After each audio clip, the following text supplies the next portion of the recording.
ये देख सकते हो बिल्कुल परफेक्ट जा रही है पट्टी। कंट्रोल आर्म्स को आपस में जोड़ने के लिए ये पट्टियां यहाँ पर लगा दी है।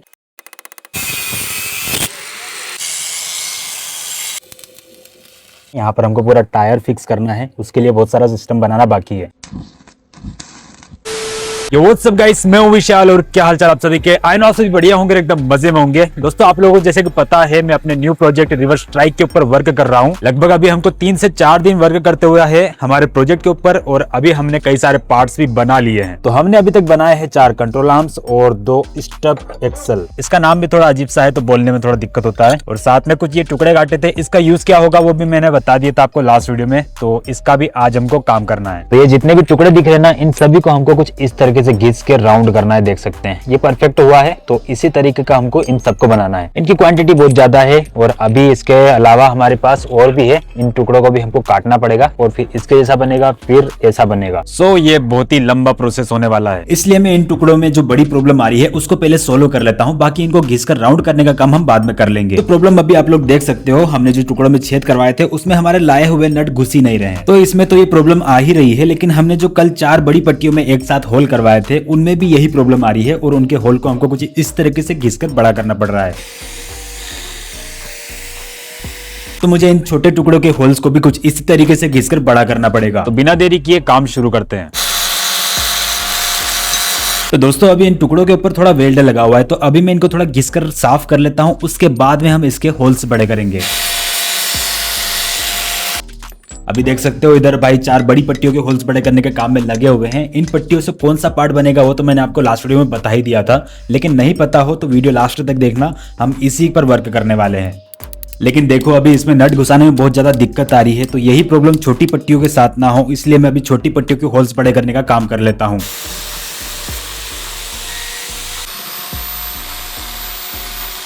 तो जब तक इधर बड़ी पट्टियों को फिनिशिंग देने का काम हो रहा है, तब तक मैं छोटी पट्टियों में आ रही होल्स की प्रॉब्लम को भी सोल्व कर लूंगा।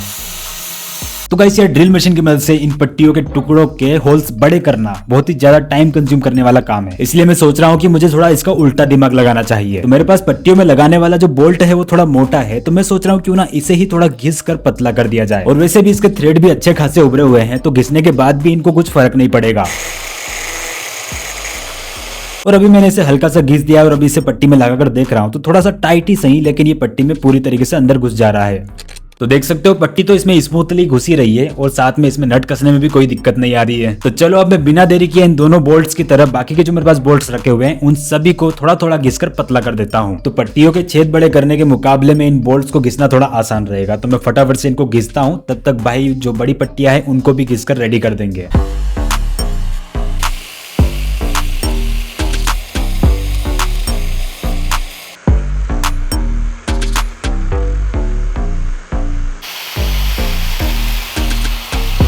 तो ये देखो गाइस, मैंने सारे के सारे नट को घिस दिया है और अब ये बिल्कुल फिक्स आ रहा है इन पट्टियों में। ये देख सकते हो बिल्कुल परफेक्ट जा रही है पट्टी अंदर। बोल्ट को घिसना थोड़ा सही रहा, अगर हम पट्टी घिसने जाते तो फिर ज्यादा माथा पच्ची वाला काम रहता, इसलिए हमने सिर्फ बोल्ट को घिसकर कर दिया है। वैसे भी इसके थ्रेड बहुत ज्यादा बड़े हैं, तो फिर इतना कोई इश्यू नहीं क्रिएट होगा। ये नट इजीली यहाँ पर घसा रहा है, देख सकते हो, और अच्छे से होल्ड भी कर पा रहा है, कोई स्लिप नहीं हो रहा है। तो हल्का सा ही हमने यहाँ पर ग्राइंड किया है और अब हमारी जो प्रॉब्लम है वो सोल्व हो चुकी है। और अभी तक ये बड़ी वाली पट्टियों को भी घिसने का काम कंप्लीट हो चुका है। अब ये पट्टियां कहां पर लगेगी और इनसे कौन सा पार्ट बनेगा वो भी आपको अभी पता चल ही जाएगा। तो ये बोल्ट के साथ कुछ इस तरीके से कंट्रोल आर्म में लगेगी, दूसरी साइड भी एक और पट्टी लग जाएगी और उसके ऊपर से हम लोग नट कस देंगे कुछ इस तरीके से, और दोनों पट्टियां यहाँ पर अच्छे से कसा जाएगी। और सेम इसी तरीके से पट्टी के दूसरी साइड भी दूसरा कंट्रोल आर्म इसी तरीके से कसाने वाला है। तो ये दोनों पट्टियां दोनों कंट्रोल आर्म को कुछ इसी तरीके से आपस में कनेक्ट करने वाली है, और जहां पर हमने ये नट बोल्ट्स लगाए हैं वहां से ये कंट्रोल आर्म फ्रीली मूवमेंट भी कर पाएंगे। देख लो ये मूवमेंट कुछ इस तरीके से होने वाली है, ये ऊपर नीचे भी हो जाएंगे, आगे पीछे भी हो जाएंगे, जैसा चाहो वैसा थोड़ा बेंड हो सकता है। और ये सब सस्पेंशन सिस्टम बनाने में बहुत ही काम आने वाला है। ये सिस्टम प्रोजेक्ट के फ्रंट में कुछ इसी तरीके से लगने वाला है, लेकिन अभी प्रोजेक्ट का फ्रेम बनकर रेडी भी नहीं हुआ है और अभी इन पट्टियों पर भी काम खत्म नहीं हुआ है। तो अभी देखो गाइस, हमने यहाँ पर जो है कंट्रोल आर्म्स को आपस में जोड़ने के लिए ये पट्टियां यहाँ पर लगा दी है।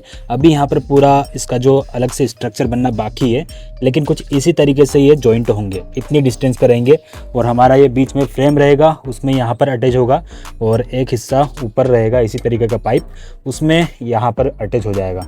तो कुछ इस तरह का लुक आएगा हमारा। अभी यहाँ पर बहुत सारा वर्क करना बाकी है, यहाँ पर हमको पूरा टायर फिक्स करना है, उसके लिए बहुत सारा सिस्टम बनाना बाकी है। तो फटाफट से अभी हम इसके ऊपर वर्क करते हैं। और अब हमें इन कंट्रोल आर्म्स को कनेक्ट करने वाली पट्टियों पर वेल्डिंग का काम करना पड़ेगा, ताकि हम स्टब एक्सेल को कुछ इस तरीके से इनके ऊपर लगा सके। तो अभी आप लोग देख सकते हो हम इन दोनों पट्टियों के बीच में कुछ पट्टी के टुकड़े कुछ इस तरीके से लगा रहे हैं।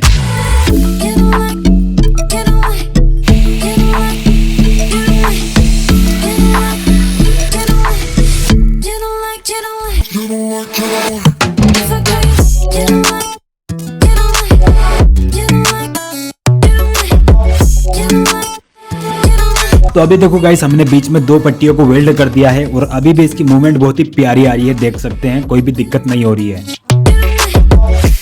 तो ये देखो, दो कंट्रोल आर्म को कनेक्ट करने वाला हमने यहाँ पर जो है पार्ट बना दिया है। अब हमको दूसरे जो दो कंट्रोल आर्म है उसको भी यहाँ पर, इसके लिए भी हमको बनाना है। तो यहाँ पर भी एक पट्टी यहाँ लगेगी, दूसरी पट्टी यहाँ लगेगी, हमको सेम टू सेम प्रोसेस करनी है।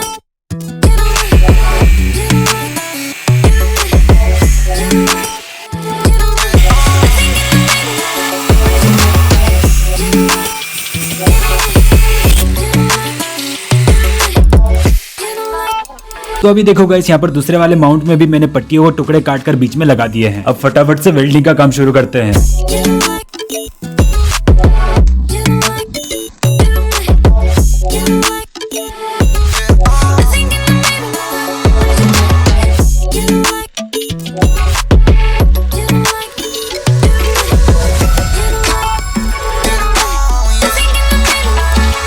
तो ये देखो गाइस, यहाँ पर दूसरा वाला पार्ट भी बनकर रेडी हो चुका है और अब हमको इसमें करना है, जो हमने ये स्टब एक्सेल बनाया था इसको यहाँ पर अटैच करना है, कुछ इस तरीके से लगाना है। तो इसके लिए हमको पट्टी की जरूरत पड़ेगी, कुछ इस टाइप की पट्टी रहेगी जिसमें कि हमारा स्टब एक्सेल कसा जाएगा। लेकिन हमारे पास पट्टियों की ही कमी पड़ चुकी है। वैसे तो हमारे पास ये पट्टियां हैं, लेकिन इनके जो हमने होल करवाए वो थोड़े बड़े हैं, तो यहाँ पर हमने जो स्टब एक्सेल बनाया है इसमें थोड़ा लूज पड़ेगा। एंड इसके अलावा हमारे पास कोई पट्टी नहीं है, बाकी सब में होल ही होल किए हुए हैं, तो इसके लिए हमको दूसरी पट्टी लेने जानी पड़ेगी। तो फिर से जा रहे हैं हम लोग लोहे वाले के पास और लेकर आते हैं पट्टी। तो गाइस, अभी हमें फिर से लोहे वाली दुकान पर जाना पड़ रहा है, क्योंकि हमने पिछली बार थोड़ी कम ही पट्टी लेकर आए थे। बार बार जाना पड़ रहा है, थोड़ा इश्यू तो है, लेकिन अब ठीक है। तो फिर से आ चुके हैं और यहाँ पर अभी हम ढूंढते हैं पट्टी। थोड़ी चौड़ी वाली पट्टी चाहिए ना अपने को, बहुत सारा सामान रखा हुआ है यहाँ पर, हमको थोड़ा ढूंढना पड़ेगा। तो ढूंढते हैं पहले, फिर बताता हूँ कौन सी ले जा रहे हैं। 2000 years later. तो ये देखो, हमको ये वाली पट्टी मिली है, कुछ इतनी चौड़ी है। इस बार हम थोड़ी चौड़ी ले जा रहे हैं और बड़ी भी ले जा रहे हैं, कभी ना कभी काम तो आ जाएगी। तो अभी हम इस पट्टी को लेकर आ चुके हैं फिर से होल करवाने के लिए। अभी भैया इसमें मार्किंग कर रहे हैं, इसके बाद में ये इसमें होल करेंगे।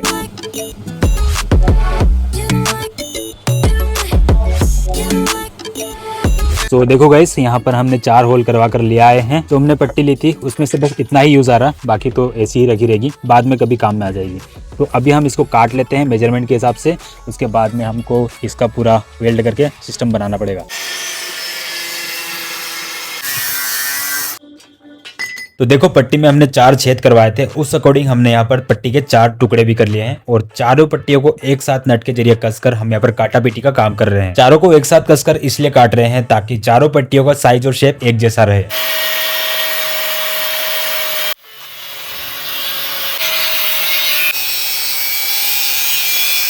तो ये देखो गाइस, हमने कुछ पट्टियों को इस तरह से घिस के बराबर कर दिया है। तो अभी हम इन पट्टियों का यूज करने वाले हैं अपने एक्सल को फिक्स करने के लिए। ये दिख रहा है, ये वाला एक्सल, हमको इसको फिक्स करना है हमारे कंट्रोल आर्म्स में। तो अभी जब हम इन पट्टियों का यूज करके एक्सल को यहाँ पर लगा देंगे तो ये परमानेंट फिक्स हो जाएगा। उसके बाद में हम इसको खोल नहीं सकते हैं, इसलिए हम अभी इसमें थोड़ा ग्रीस वगैरह लगा रहे हैं और दूसरे छर्रे वगैरह डाल रहे हैं। तो अब इसमें नए छर्रे के साथ साथ ग्रीसिंग वगैरह करके हम यहाँ पर लगा रहे हैं, फिर हमको इसको खोलने का काम नहीं रहेगा। तो अभी मैंने पट्टियों को खोलकर अलग कर दिया है और जो हमारे पास 90 डिग्री वाला मैग्नेटिक टूल है उसकी मदद से मैं जहां पर पट्टी को वेल्ड करना है वहां पर कुछ इस तरीके से लगाकर स्टेबल कर रहा हूं।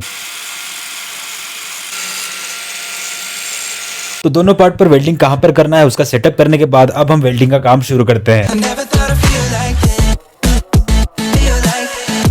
तो ये देखो, कुछ 90 डिग्री एंगल लगाने के बाद हमने कुछ इस तरीके से यहाँ पर वेल्डिंग कर दी है। एक पार्ट पर इधर और दूसरे पार्ट पर भी इधर कर दिया है। तो देखो दोस्तों, एक साइड में ये पट्टी वेल्ड हो चुकी है, अब हमको दूसरी साइड करना है। तो बीच में ये हमारा जो एक्सल है उसको लगाने के बाद हम यहाँ पर इसको टाइट कर रहे हैं, उसके बाद हम इसको वेल्ड करेंगे तो परफेक्ट वेल्ड हो जाएगा।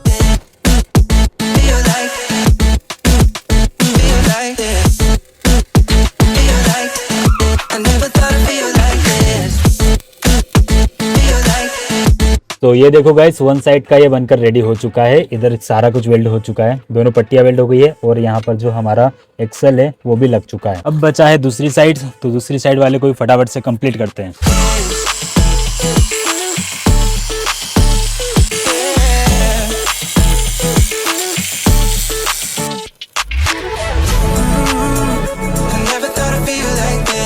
सो ये देखो गाइस, दूसरा वाला पार्ट भी यहाँ पर रेडी हो चुका है। कुछ इस तरह का ये बन चुका है और ये बिल्कुल फ्री मूवमेंट कर रहा है। बहुत ही बढ़िया काम हो चुका है। वैसे फिनिशिंग अभी नहीं देंगे, हम बाद में देंगे तो और भी बढ़िया लगेगा।